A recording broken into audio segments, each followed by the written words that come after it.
Welcome back to another episode of the More Sip2Tally Power Rankings. I'm your host, Coach Evans, and we're officially in the top 10. Today's number 19 is the Cleveland Browns. Let's get right into it. Let's not waste time. Let's dive right into their quarterback room. In their quarterback room, they have Deshaun Watson, James Winston, Tyler Huntley, and they also have DTR, who played a lot last year. But this is one of the few quarterback rooms where we'll talk about four guys, so let's go ahead and get started. Deshaun Watson, controversial pass. Finally got, to the point where he could play.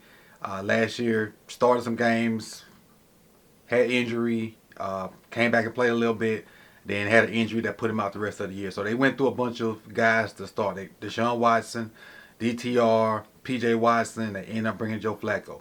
PJ Walker's gone. Joe Flacco's gone. Brought in James Winston. Got Snoop Huntley from Baltimore. Winston from the Saints. And kept DTR. So they got four guys in their room. Deshaun last year, 105 completions out of 171 attempts. 61.4% completion percentage. 1,115 yards. 7 touchdowns. James Winston was bagging up Derek Carr down in New Orleans. He only had 25 completions for 47 attempts. But Jameis's biggest thing was probably going for that 4th and goal when they were supposed to take a knee. So that's probably Jameis's biggest accomplishment last year. None of these stats matter when it comes to Jameis but that. Snoop Huntley's been Lamar's backup for about 3 or 4 years. Got a lot of experience. Those 2 seasons Lamar didn't finish. Snoop's a legit backup. That's what he is. He hasn't really did what he needed to do as a starter, but as a backup, he's straight. He's a legit backup. So his stats last year: 21 for 37, 203 yards, 3 touchdowns, no interceptions. And then DTR started 3 games for Cleveland last year: 60 for 112, 440 yards, 1 touchdown, 4 interceptions. And he was a rookie. He got thrown into the fire in one of the best divisions in football, so you didn't expect much out of DTR, and that's their quarterback room. Let's take a look at their running back room.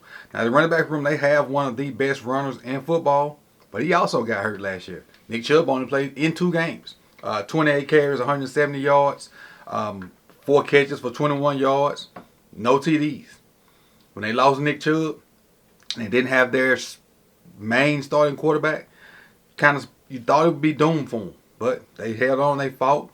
They did what they needed to do to make playoff run and got in the playoffs. Mainly on the other side of the ball, but offensively they were down bad. No starting quarterback. Nick Chubb only 2 games.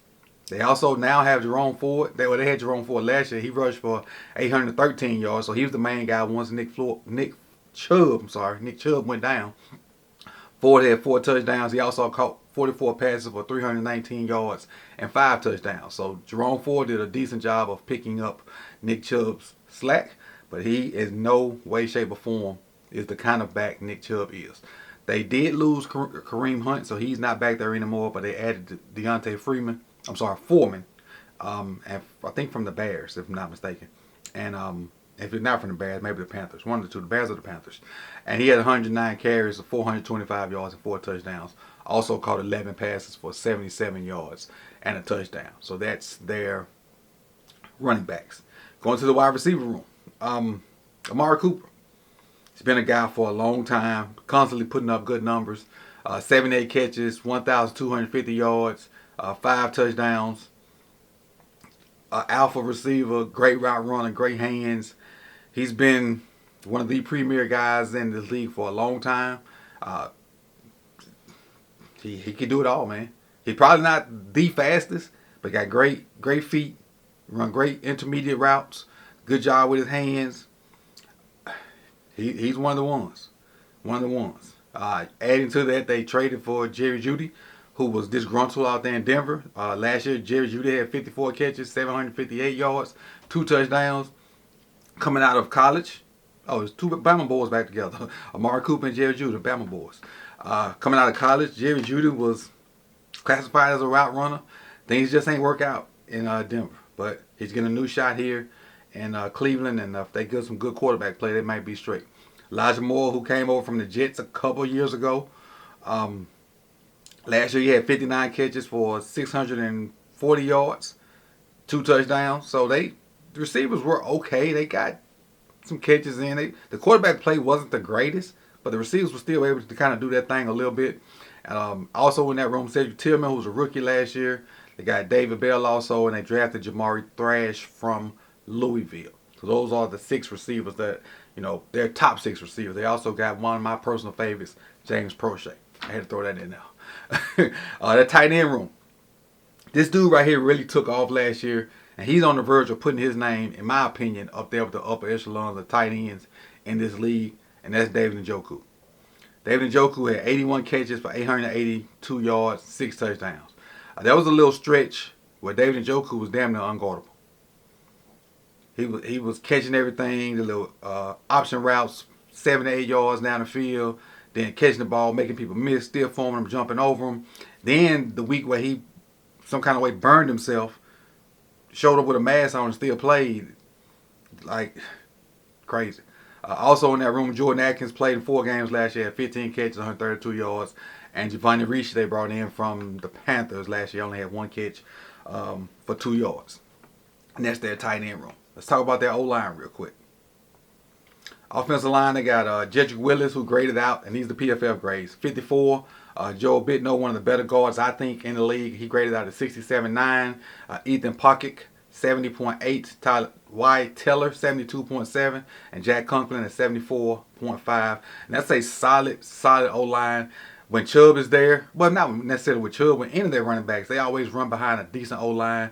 The Browns have had a good O-line for the better part of the last 3 or 4 years, and I'll get you that rating toward the end. But they just know that whatever running back runs the ball in Cleveland, he's running behind a solid O-line unless there's injuries to those guys up front. Let's head over to the dark side of the ball, on the defensive side.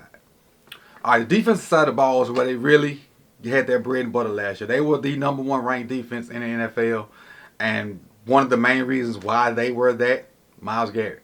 Nobody in the NFL can consistently block Myles Garrett. And when you can't consistently block a person, on the back end you can take some chances. And so basically when you play the Cleveland Browns, you got man-to-man. For one, they got 3 good corners, and we'll get to them in a minute. But you ain't going to have a lot of time to throw the ball because Myles Garrett up there. Myles Garrett last year had 14 sacks, 17 tackles for losses, 30 QB hits, and constant pressure on the QB.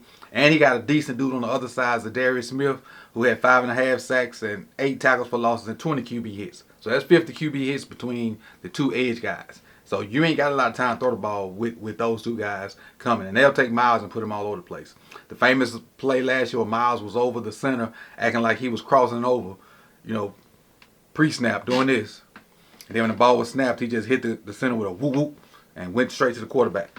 Then in the middle of the defense, you got Davlin Tomlinson, who had 3 sacks, 28 tackles, and then Shelby Harris, who had 1.5 sacks and 28 tackles. So those 2 guys in the middle, I named them because they're there, and not to discard them, but Myles is the engine that makes this thing go. He is the reason they can play their defense the way they do it. They're basing out a 4-3 this year too, and the reason they can do that because of one of their linebackers, well, 2 of their linebackers now, but last year Jeremiah Owusu-Koramoah, JOK, was so fast that he could kind of do some slot stuff too. But he's one of their linebackers. Last year he had 101 tackles, 3.5 sacks, 6 passes defended, and 2 interceptions. Here he's that kind of do everything back. They brought in Jordan Hicks to be the Mike backer. Last year he had 101 tackles, 1 TD, 1 sack, 1 forced fumble, 1 interception. And they also brought in Devin Bush, who we all know is super fast, kind of built like JOK. Didn't have a great last season in Seattle. Originally was with Pittsburgh, so he's back in the division again. Last year with Seattle had 37 tackles, 5 tackles for losses. Played in 13 games, but that's all he had. But he was the 3rd linebacker, if I'm not mistaken. He was behind Bobby Wagner and I forget their second quarterback, their second linebacker. But the linebacker he's behind, he's in Miami now. Brooks, he was behind Jordan Brooks. So that's why he doesn't have a lot of numbers. But those are the 3 linebackers, JOK, Jordan Hicks, and Devin Bush. Now going to their secondary, which is where the Browns really are really good, with the exception of Myles Garrett. Myles Garrett is the creme de la creme. But Denzel Ward, 11 passes defended, 34 tackles. Martin Emerson, who was a pleasant surprise from Mississippi State. 14 passes defended, 59 tackles, 4 interceptions. Or Denzel Ward had 2 interceptions. And then the third cornerback is Greg Newsome. 14 PBUs, 2 interceptions, 49 tackles. Those 3 dudes right there, they play man-to-man while Myles Garrett go hunt the quarterback. That's what they do. If you don't know, the Browns play cover 1. Houston Texans is the only team that really, really like expose them in the playoffs. But for the most part, the Browns play cover 1. Myles Garrett go hunt the quarterback. Denzel Ward, Martin Emerson, Greg Newsome, you cover these receivers, and may the best man win. And they was good at it last year. And they was good at it. The 2 safeties, Warren Thornhill and Grant Delpit. Grant Delpit, 80 tackles, 1.5 sacks, 3 PBUs and an interception. And then Thornhill, 54 tackles, 1 PBU, and no interceptions. So let's take a look at all of their rankings, and you can see where I have them all. And you can let me know if they're too high, too low. And we'll go from there. But again, Cleveland was the number 1 ranked defense in the NFL, and because of that system, and I think mainly because of Myles Garrett. But Browns, their quarterback, I have their quarterback room 21. Running back room 16. Don't know what we're going to get out of Chubb coming back from that injury. Wide receiver 19. Tight end 13. O-line 13. Defensive line edge number 1. Number 1. Linebackers 9. Cornerbacks 15. Safeties 14. Add that all together. Divided by 9. 13.44444. That makes them the number 9 team on the more Sip2Tally Power Rankings. Let's talk about their draft choices real quick and see how they're going to fit into the 2024 team. So they got Michael Hall, a defensive tackle from Ohio State, who could fit into that rotation in the middle with Dalvin Tomlinson and Shelby Harris. Zach Zentra, O-lineman, who's probably there for depth. Not sure if he can crack that O-line because that O-line is pretty solid with those guys up there. Jamari Thrash, who's their 6th receiver I mentioned when I was talking about the receivers. Nathan Watson, a linebacker from Mississippi State. If Devin Bush can't hack it, I can see where Nathan could get an opportunity to run there because Devin Bush hasn't really hacked it over the course of his career. But he has a new opportunity, so I ain't going to rag on him too much. Miles Harden, the DB from South Dakota, is probably going to be special teams dude. And defensive end, Juwan Briggs from Cincinnati. Rotational pieces, maybe if one of those guys gets tired. But I would probably be a bet on a special teams person right there. But that's your Cleveland Browns, man. The number 9 team on the more Sip2Tally Power Rankings. I appreciate you guys coming out. You could have been anywhere in the world, but you chose to be here with me. Like, comment, subscribe, share. Training camps are starting soon. So football is back. It's back. It's back. And I see y'all soon, man. Peace.